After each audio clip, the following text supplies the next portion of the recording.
اسلامی واقعے کی ویڈیوز کو دیکھنے کے لیے آپ ہمارے چینل کو سبسکرائب کریں اور بیل آئیکن پر بھی کلک کر دیں تاکہ آپ آنے والی تمام ویڈیوز سے باخبر ہوں۔ دو ناشکروں کا انجام۔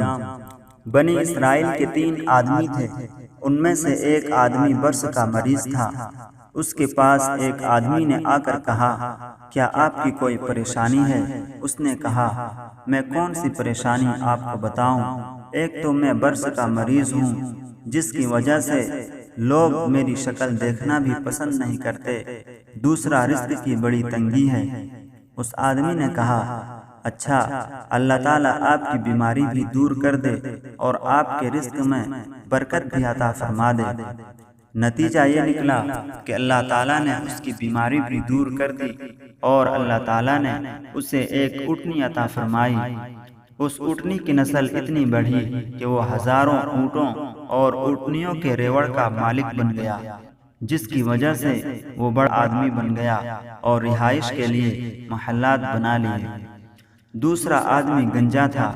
وہ آدمی اس گنجے کے پاس آیا اور پوچھا کہ کیا تمہاری کوئی پریشانی ہے؟ اس نے کہا، جناب، میرے سر پر تو بال ہی نہیں ہے، جس کے پاس بیٹھوں وہی مذاق کرتا ہے، جو کاروبار کرتا ہوں ٹھیک نہیں چلتا۔ اس نے کہا، اچھا، اللہ تعالیٰ تجھے سر پر خوبصورت بال بھی عطا کرے اور تجھے اللہ تعالیٰ رزق بھی دے۔ چنانچہ اللہ تعالیٰ نے اسے ایک گائے عطا کی۔ اس گائے کی نسل اتنی بڑھی کہ وہ ہزاروں گایوں کا ریوڑ کا مالک بن گیا۔ وہ بھی عالیشان محل میں بڑی ٹھاٹھ کی زندگی گزارنے لگا۔ تیسرا آدمی آنکھوں سے اندھا تھا۔ وہ آدمی اس اندھے کے پاس گیا اور اس سے پوچھا، آپ کو کوئی پریشانی تو نہیں؟ اس نے کہا، جی، میں تو در بدر کی ٹھوکریں کھاتا ہوں، لوگوں کے گھروں سے جا کر مانگتا ہوں، ہاتھ پھیلاتا ہوں، میری بھی کوئی زندگی ہے، ٹکڑے مانگ مانگ کر کھاتا پھرتا ہوں، میں نہ اپنی ماں کو دیکھ سکتا ہوں اور نہ باپ کو، اس کے علاوہ رزق کی تنگی بھی ہے۔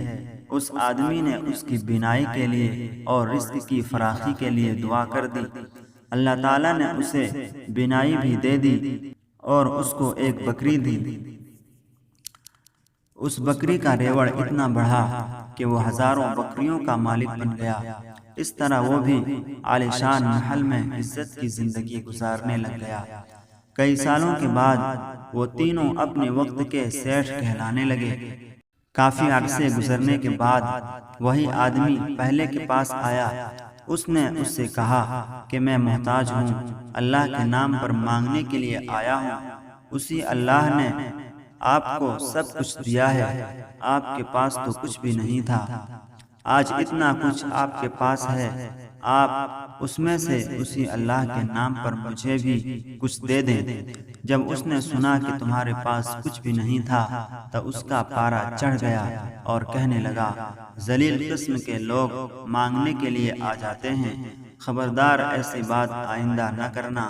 میں امیر، میرا باپ امیر اور میرا دادا بھی امیر تھا، تم کون ہو بات کرنے والے کہ تمہارے پاس کچھ بھی نہیں تھا؟ چلے جاؤ یہاں سے ورنہ میں جوتے لگاؤں گا۔ چنانچہ اس نے کہا، اچھا میاں، ناراض نہ ہونا، تم جیسے تھے اللہ تمہیں ویسا ہی کر دے۔ وہ جب یہ کہہ کر چلا تو اس کے جانوروں میں ایک بیماری پڑ گئی اور اس کے سب اونٹ وغیرہ مر گئے اور برس کی بیماری بھی دوبارہ لئی۔ گویا وہ جس پوزیشن میں تھا اسی پوزیشن میں دوبارہ لوٹ آیا۔ اس کے بعد دوسرے شخص کے پاس گیا اور اسے کہا کہ میں محتاج ہوں، میں اسی اللہ کے نام پر مانگنے آیا ہوں جس نے آپ کو سب کچھ دیا ہے، آپ کے پاس تو کچھ بھی نہیں تھا، آج اتنا کچھ ہے۔ جب اس نے یہ بات کی تو وہ بڑا غصے میں آ گیا اور کہنے لگا، تم مفت خور ہو، ہم نے کما کر اتنا کچھ بنایا ہے، میں نے فلاں سودا کیا تو اتنی بچت ہوئی اور فلاں سودا کیا تو اتنے کمائے، لوگ مجھے بڑا بزنس مائنڈیڈ کہتے ہیں، میری تو یہ خون پسینے کی کمائی ہے، ایسے ہی درختوں سے توڑ کر نہیں لائے اور نہ چوری کا مال ہے، اب چلا جا یہاں سے ورنہ 2 تھپڑ لگاؤں گا۔ جب اس امیر آدمی نے خوب ڈانٹ ڈپٹ کی تو اس نے کہا، ناراض نہ ہونا، تم جیسے پہلے تھے اللہ تمہیں دوبارہ ویسے ہی کر دے۔ چنانچہ اس کے سر کے بال بھی غائب ہو گئے اور اللہ رب العزت نے اس کی گایوں میں ایک ایسی بیماری پیدا کر دی جس سے سب گائیں مر گئیں، جیسا وہ پہلے تھا ویسا ہی بن گیا۔ اس کے بعد وہ تیسرے کے پاس گیا اور اسے کہا، میں اللہ کے نام پر مانگنے آیا ہوں جس نے آپ کو سب کچھ دیا ہے۔ آپ کے پاس تو کچھ بھی نہیں تھا، آج اتنا کچھ ہے، اب اسی اللہ کے نام پر مجھے کچھ دے دو۔ جب اس نے یہ بات کی تو اس کی آنکھوں میں سے آنسو آ گئے۔ وہ کہنے لگا، تم نے بالکل سچ کہا، میں تو اندھا تھا۔ لوگوں کے لیے تو رات کو اندھیرا ہوتا ہے اور میرے لیے تو دن میں بھی اندھیرا ہوا کرتا تھا۔ میں تو در در کی ٹھوکریں کھاتا تھا، لوگوں سے مانگ مانگ کر زندگی گزارتا تھا۔ میری بھی کوئی حالت تھی، کوئی خدا کا بندہ آیا، اس نے مجھے دعا دی، اللہ نے مجھے بینائی بھی دے دی اور اتنا رزق بھی دے دیا۔ آج آپ اس اللہ کے نام پر مانگنے کے لیے آئے تو میاں ان 2 پہاڑوں کے درمیان ہزاروں بکریاں پھر رہی ہیں، جتنی چاہو تم اللہ کے نام پر لے جاؤ۔ جب اس امیر آدمی نے یہ بات کی تو مخاطب کہنے لگا، مبارک ہو، میں تو اللہ کا فرشتہ ہوں، اللہ نے مجھے 3 بندوں کی طرف آزمائش بنا کر بھیجا تھا، وہ تو اپنی اوقات بھول گئے ہیں مگر تم نے اپنی اوقات کو یاد رکھا۔ اللہ تعالیٰ تیرے مال میں اور زیادہ برکت عطا فرمائے۔ چنانچہ کہتے ہیں کہ وہ آدمی بنی اسرائیل کا سب سے بڑا امیر کبیر آدمی تھا۔